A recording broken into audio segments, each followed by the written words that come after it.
Assalamualaikum warahmatullahi wabarakatuh. Waalaikumsalam warahmatullahi wabarakatuh. Selamat datang kepada para peserta seminar hari ini. Semoga kita selalu dalam keadaan sehat walafiat. Pertama-tama, marilah kita panjatkan puja dan puji syukur atas kehadirat Allah Subhanahu wa Ta'ala, karena atas berkat dan rahmatnya kita dapat berkumpul di sini. Salawat serta salam tak lupa kita haturkan kepada junjungan besar Nabi kita Muhammad SAW yang kita nantikan syafaatnya di yaumul akhir nanti. Amin. Pada pagi hari ini kita akan mengadakan seminar dengan tema Educate Women Can Change the World. Izinkan saya memperkenalkan diri. Saya Salma Aifadillah, mahasiswa Pendidikan Matematika Universitas Negeri Semarang, angkatan tahun 2015. Di sini saya akan menjadi moderator untuk acara seminar kali ini. Oke, tanpa menunggu waktu lagi, saya akan membacakan CV dari pembicara kita hari ini. Tempat tanggal lahir, Semarang, 27 Mei tahun 2000. Email fmaidila@student.unes.ac.id. Nomor telepon 085 85 35 28 797.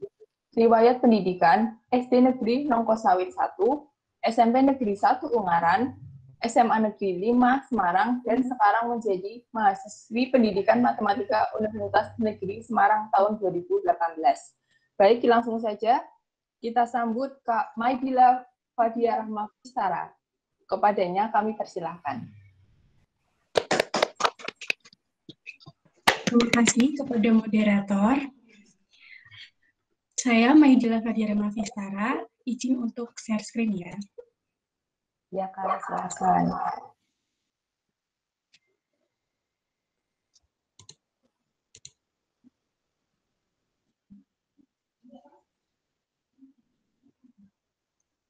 Apakah sudah terlihat?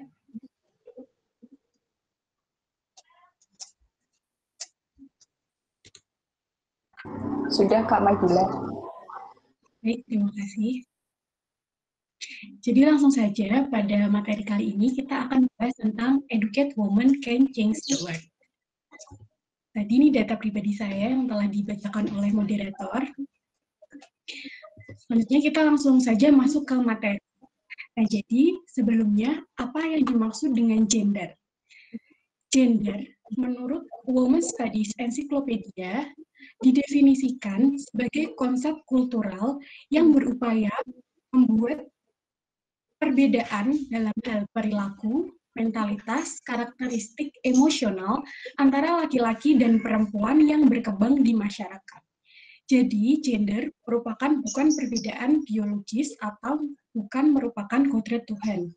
Berbeda dengan seks atau jenis kelamin, apabila seks atau jenis kelamin itu merupakan kodrat Tuhan dan memang perbedaan biologis antara laki-laki dan perempuan.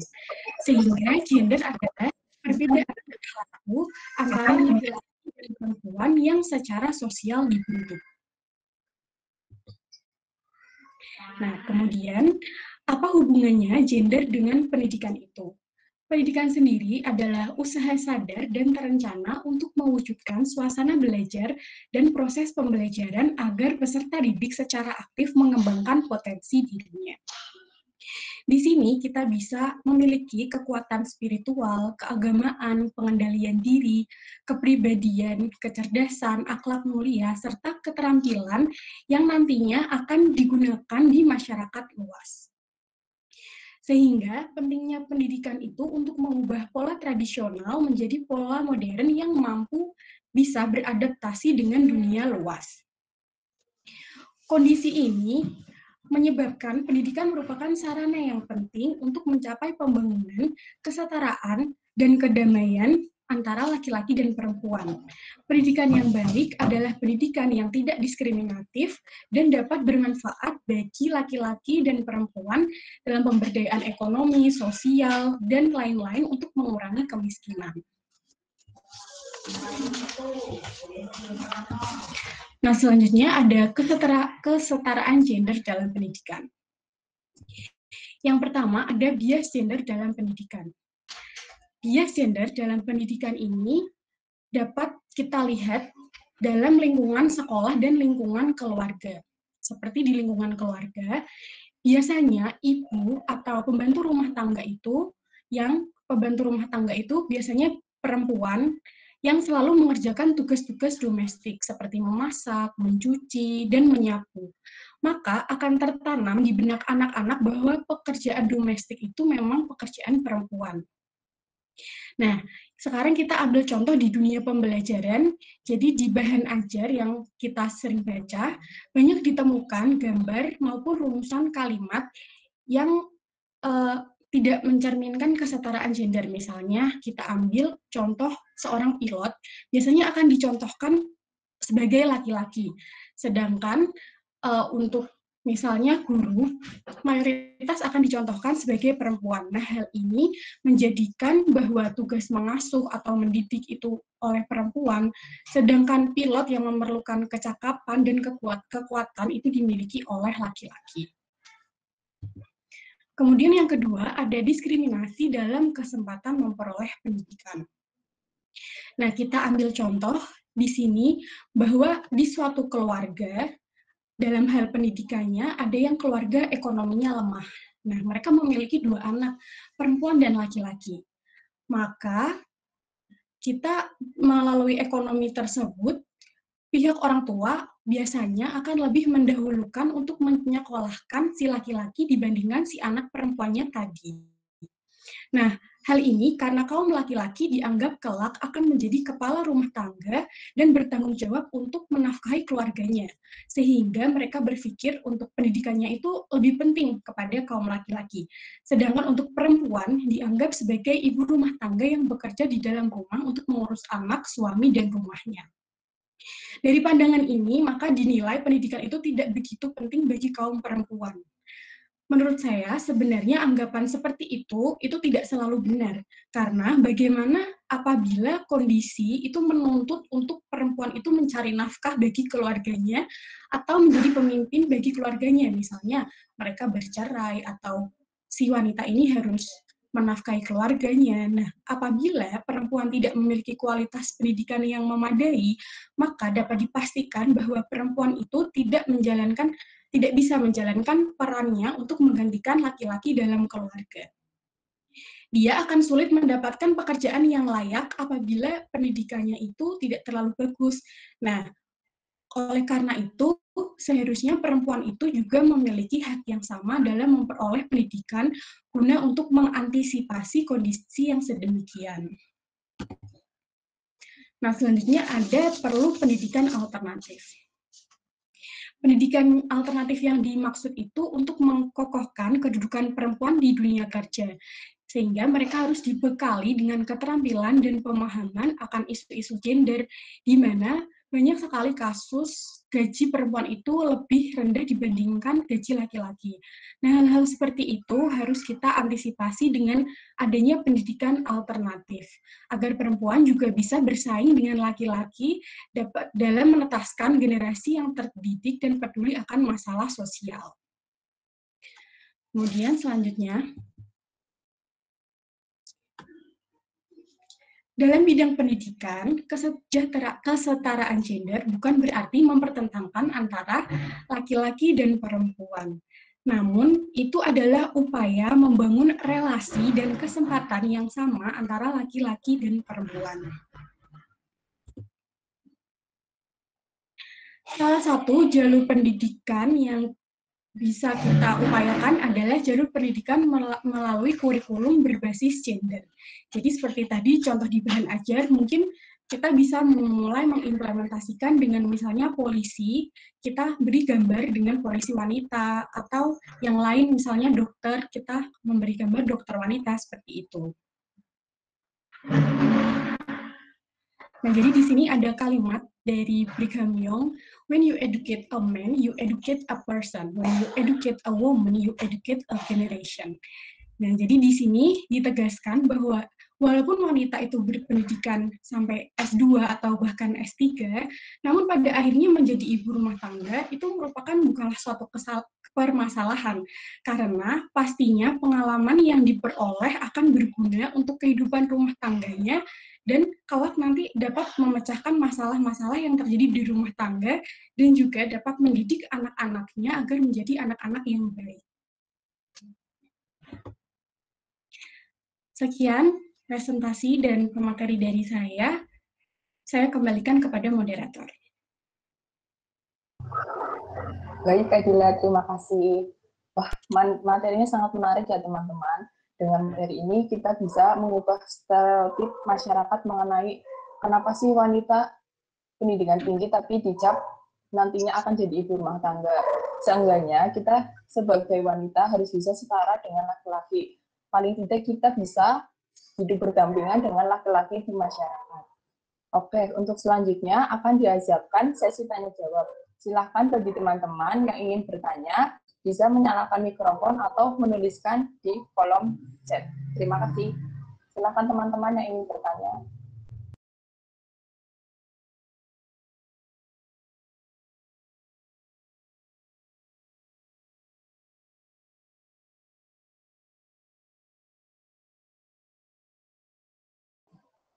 Wah, sepertinya ini sudah banyak pertanyaan di kolom komentar. Saya bacakan satu persatu ya, Kak Dila. Ya, ini ada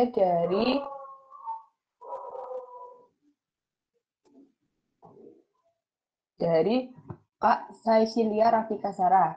Pertanyaannya, sebelumnya terima kasih atas paparan Kak Maidila.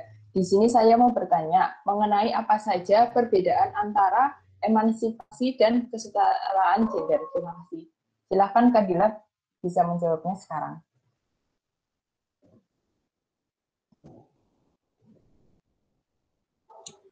Ya, terima kasih.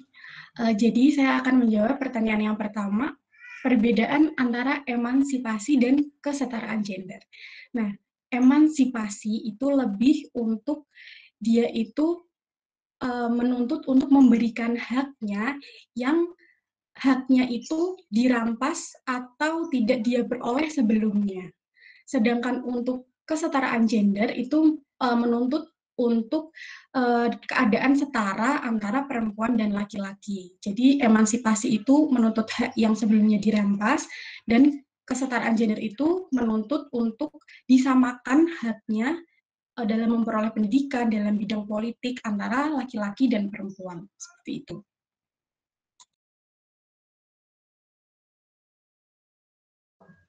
Baik, gimana Kak Cecilia?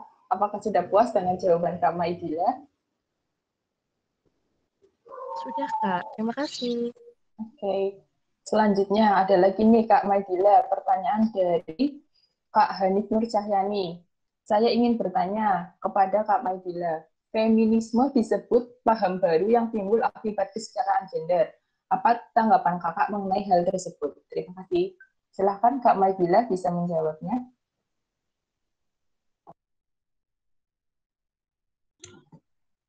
Baik, terima kasih atas pertanyaannya. Jadi, feminisme itu merupakan suatu gerakan yang memperjuangkan tadi kesetaraan gender. Nah, namun di sini itu masih sering adanya kesalahpahaman antara paham feminisme ini dengan wanita yang ingin hidup sendiri. Jadi misalnya, feminisme itu dianggap membenci laki-laki. Padahal di sini feminisme paham ini itu hanya membenci laki-laki yang berkelakuan tidak baik, misalnya dia melakukan pelecehan seksual atau memperbudak wanita dan lain-lain. Jadi tidak semuanya itu dibenci, semua laki-laki itu dibenci. Kemudian hal lain yang menjadi salah paham itu feminisme itu ingin derajatnya lebih tinggi dari laki-laki atau ingin spesial. Padahal sebenarnya gerakan ini itu hanya ingin menginginkan kesetaraan antara hak laki-laki dan perempuan. Terus kemudian feminisme ini juga dianggap ingin melawan kodrat alami manusia. Sedangkan sebenarnya feminisme ini ingin melawan kebodohan atau ingin melawan ketidakadilan yang terjadi misalnya. Nah, kemudian ada feminisme ini dianggap perempuan-perempuan yang tidak ingin memiliki anak. Nah, hal itu sebenarnya tidak benar karena sebenarnya mereka itu hanya tidak ingin memiliki anak sebagai kewajiban. Karena mereka berpendapat bahwa memiliki anak itu suatu pilihan. Mereka berhak untuk memilih untuk tidak mempunyai anak atau mempunyai anak, namun mereka tidak berpendapat bahwa memiliki anak itu adalah suatu kewajiban. Ada hubungannya dengan anak, mereka juga dianggap tidak mempercayai pernikahan. Padahal sebenarnya mereka itu mempercayai pernikahan dan berharap membangun ikatan pernikahan yang bahagia. Namun di sini apabila dalam pernikahan mereka tidak bahagia atau tidak memperoleh hak, maka mereka merasa bahwa berarti pernikahan ini memang tidak baik untuk mereka. Jadi bukannya tidak ingin menikah, tidak ingin mempunyai anak, tapi lebih ke pola pikirnya seperti apa saat menikah nanti, apakah pasangannya bisa saling mendukung atau tidak, dan lain-lain seperti itu. Nah, seperti itu yang saya dapat jawab. Terima kasih, bisa dilanjutkan. Baik, terima kasih Kak Maidila. Gimana kepada Kak Hanif Nur Cahyani, apakah sudah puas dengan jawaban Kak Maidila? Sudah Kak, terima kasih. Ya, baik. Lanjut ya Kak Maidila, di sini ada pertanyaan lagi nih dari Kak Musdalifah Asti Nur Istaini. Izin bertanya Kak, di Indonesia apakah kesetaraan gender di bidang pendidikan sudah diterapkan? Silahkan kepada Kak Maidila untuk menjawab. Baik, terima kasih kepada Kak Salma. Jadi menurut saya kesetaraan gender di bidang pendidikan di Indonesia itu secara garis besar itu sudah dilaksanakan. Seperti kita lihat di perkuliahan kita misalnya banyak sekali perempuan-perempuan yang sudah memperoleh pendidikan dengan layak. Namun mungkin kendalanya ada beberapa kasus, misalnya seperti tadi yang ada ekonominya lemah dan memiliki anak laki-laki dan perempuan, maka yang diutamakan laki-laki. Nah, mungkin kendalanya seperti itu. Tapi untuk secara garis besar itu menurut saya sudah diberlakukan adanya kesetaraan gender di pendidikan di Indonesia. Seperti itu. Oke, terima kasih Kak Maidila atas jawabannya. Gimana? Saya tanyakan kepada kamu dari Kak Asti, apakah jawaban dari Kak Maidila sudah cukup puas?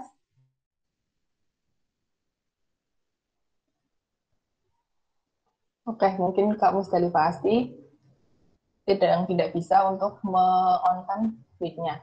Selanjutnya ada lagi nih Kak, pertanyaan dari Kak Reni Febriani. Menurut saudara, bagaimana tentang seorang wanita yang berpendidikan tinggi, namun setelah menikah harus memilih untuk tidak melanjutkan mimpinya atau mengikuti keinginan pasangannya untuk tidak bekerja? Kepada Kak Maidila, silakan untuk menjawab pertanyaannya Kak Reni.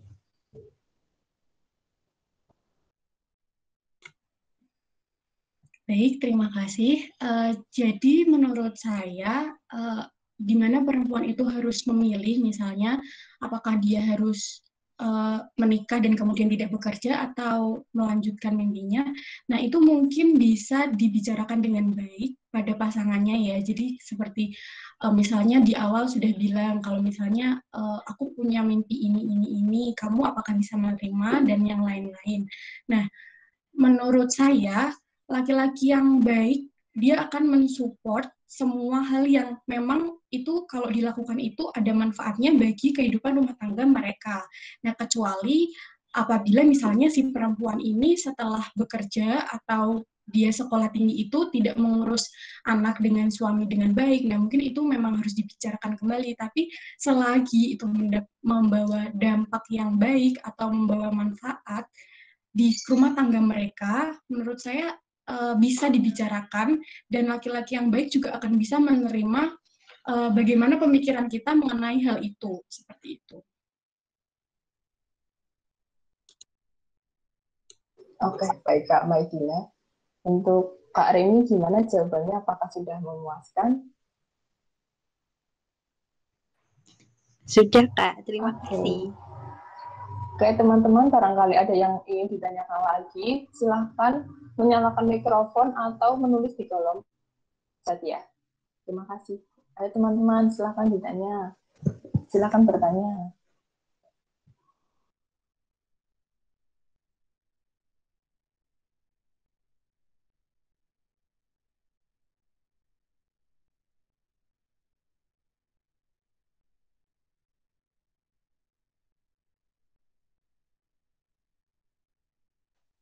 Oke, karena tadi kayaknya sudah ada 4 pertanyaan mewakili dari pertanyaan kita semua. Pada sesi tanya jawab ini, sudah selesai. Saya akan membacakan ringkasan materi pada acara seminar kali ini. Kesimpulan yang dapat saya sampaikan yaitu, kita sebagai wanita sangat diperbolehkan untuk mengejar sesuatu yang kita inginkan atau kita impikan. Kita bisa dan boleh untuk belajar, mencoba apapun yang berguna untuk diri kita sendiri. Jangan takut bermimpi dan jangan jadikan alasan gender sebagai penghambat kita untuk meraih mimpi. Tak terasa kita sudah sampai di penghujung acara. Alhamdulillah acara seminar kali ini berjalan dengan lancar dan kondusif. Untuk selanjutnya akan ada sesi foto. Silakan teman-teman bisa untuk menyalakan kameranya.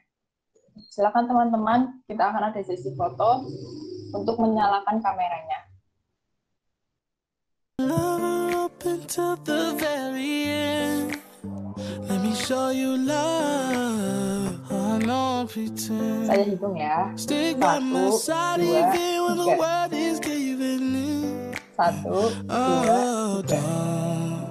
Don't you worry, I'll be Oke, there. bisa dimatikan kembali kameranya. Sekian yang dapat saya sampaikan. Bila ada banyak kekurangan dan kesalahan, saya minta maaf. Terima kasih. Wassalamualaikum warahmatullahi wabarakatuh. It's only you, nobody knew I put you first. And for you, girl, I swear I do the worst.